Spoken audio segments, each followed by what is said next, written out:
एक लड़का करीब 19 साल का था। उसका नाम राहुल था। बहुत ही ज्यादा चंचल, थोड़ा होशियार, पढ़ने लिखने में माहिर लड़का था। वह अपनी पढ़ाई गांव से दूर रहकर एक शहर में पढ़ाई करता था। राहुल के कॉलेज में गर्मियों की छुट्टी तथा होली की त्योहार के कारण उनके कॉलेज में छुट्टी होने वाले थे। वह कोलकाता शहर से अपना घर झारखंड के रांची जिला में आने वाला था। राहुल का घर रांची जिला में ही स्थित था। कॉलेज छुट्टी होते ही सभी लड़के अपने अपने घर की तरफ ट्रेन पकड़कर निकल चले थे। फिर उन्हीं में से राहुल भी अपने घर की तरफ जाने के लिए टिकट काउंटर पर अपना टिकट कटाने के लिए गया था। जैसे ही टिकट काउंटर पर गया था, वहां बहुत ज्यादा भीड़ लगी हुई थी। लेकिन दूसरी तरफ टिकट काउंटर के दूसरी लाइन में लेडीज मतलब कि महिला लोगों की लाइन लगी हुई थी।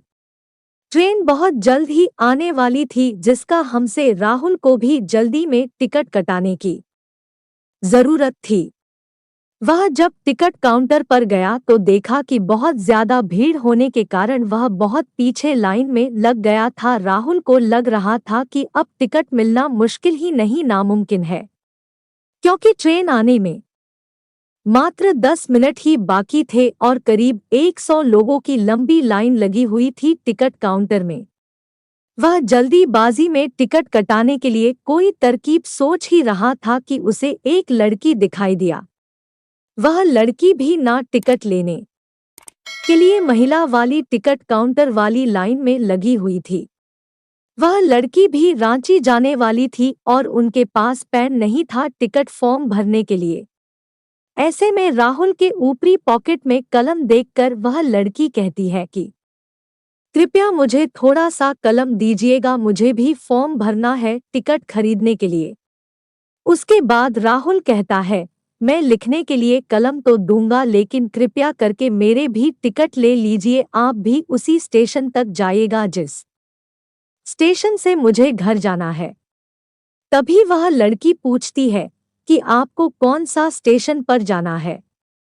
उसके बाद राहुल कहता है कि मुझे झारखंड के रांची स्टेशन तक जाना है। फिर उसने वह लड़की भी कहती है, मुझे भी झारखंड के रांची डिस्ट्रिक्ट जाना है। फिर उसके बाद राहुल कहता है कि एक ही टिकट में मेरा भी नाम भर लीजिएगा, मुझे भी टिकट मिलने में आसानी हो जाएगी और फिर हम लोग उसी टिकट से अपना सफर तय कर लेंगे।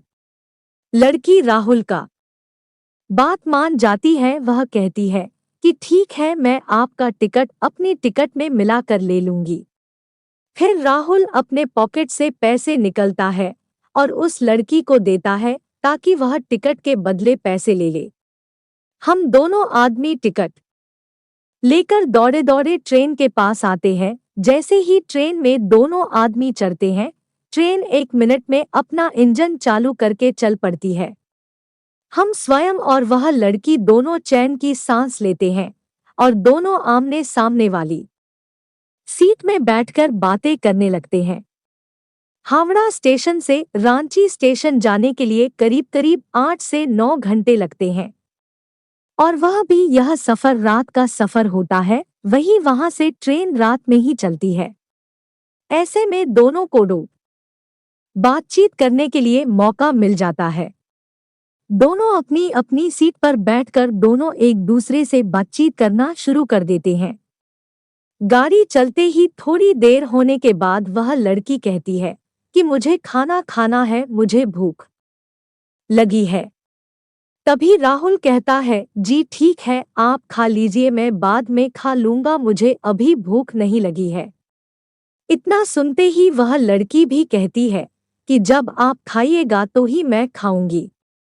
तभी राहुल पूछता है, क्या ऐसी क्या बात है कि जब भी मैं खा लूंगा तभी तुम खाओगी? तभी वह लड़की कहती है कि हम दोनों साथ में जा रहे हैं, मैं अकेले खाऊंगी मुझे अच्छा नहीं लगेगा, इस कारण से मैं जब आप खाएगा तो ही मैं खाऊंगी। दोनों में बातचीत शुरू हो जाती है और उस लड़की का नाम पूछता है। वह लड़की अपना नाम सीमा बताते हैं। तभी वह लड़की कहती है कि मुझे तो आपका नाम पहले से ही पता है। उसके बाद राहुल कहता है कि आपको मेरा नाम कैसे पता चला है? तो सीमा कहती है कि आपने अपना नाम और उम्र टिकट बनाते समय बताया था और वह टिकट अभी भी मेरे पास ही है, इसी कारण से मुझे आपका नाम पता है।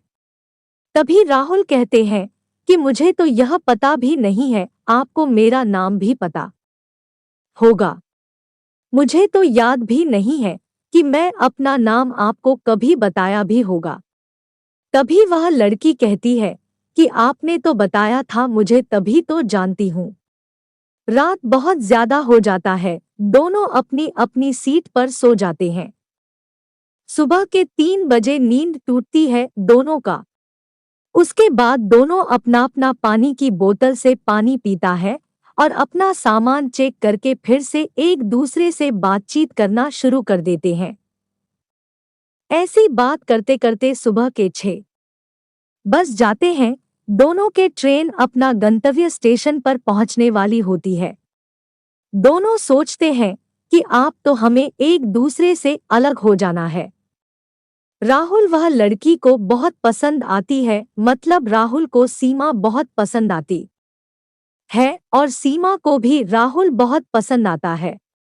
लेकिन दोनों बिना कुछ बात किए एक दूसरे से जाने के लिए तैयार हो जाते हैं। जैसे ही ट्रेन रुकने वाली होती है वैसे ही लड़की मतलब कि सीमा और राहुल दोनों अपना अपना भाग का सामान उठाते हैं, अपने घर की तरफ चल देते हैं।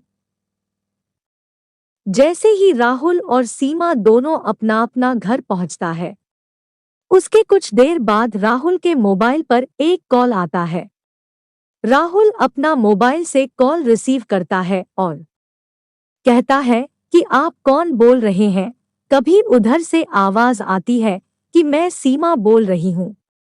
यह सुनकर राहुल का मन विचलित हो जाता है और वह खुशी के मारे इधर-उधर घूमने लगते हैं, क्योंकि राहुल को सीमा का नंबर तथा उसका कॉल देखकर उसे बहुत ज्यादा खुशी मिली है।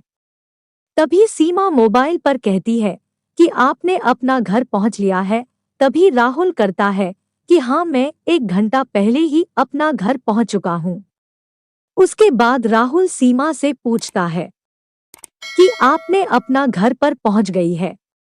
तभी सीमा कहती है कि मैं भी 1 घंटे पहले ही पहुंच चुकी थी, मुझे नहाने और फ्रेश होने में टाइम लग गया था, इसलिए मैं 1 घंटे बाद फोन कर रही हूँ।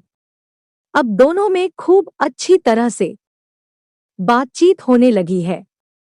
दोनों मिलकर दिन दिन भर रात रात भर मिलकर बातें करते रहते हैं और अब दोनों को एक दूसरे से काफी ज्यादा मित्रता और एक दूसरे में प्यार होने लगा था। एक दूसरे से मिलने के लिए एक दिन जरा सी स्टेशन पर बुलाया और स्टेशन के बाजू में एक पार्क था, वही दोनों एक दूसरे से मिलने का समय भी फिक्स किया था। फिर दोनों मिलकर एक दूसरे से बातचीत करते हैं, दोनों एक दूसरे को समझते हैं तथा एक दूसरे को रोट प्यारा अथवा किस करते हैं। उसके बाद दोनों अपनी शादी के लिए अपने अपने घरवाले को कहते हैं। घरवाले दोनों के घरवाले से बातचीत करते हैं और शादी के लिए राजी हो जाते हैं। यह सुनकर सीमा का मन में खुशी का ठिकाना नहीं रहता है और अपनी शादी के बारे में सुनते ही दोनों को खूब जमकर बातें करने लगते हैं। उसके कुछ ही देर बाद दोनों की शादी हो जाती है और फिर दोनों एक दूसरे के साथ उसी तरह सेवा से एक परिवार के साथ रहने लगते हैं। दोनों का रिश्ता एक बहुत ही ज्यादा बेहतरीन और बेहतर ढंग से निभाया जा रहा था, क्योंकि दोनों एक दूसरे से बेहद ही ज्यादा प्यार करते थे।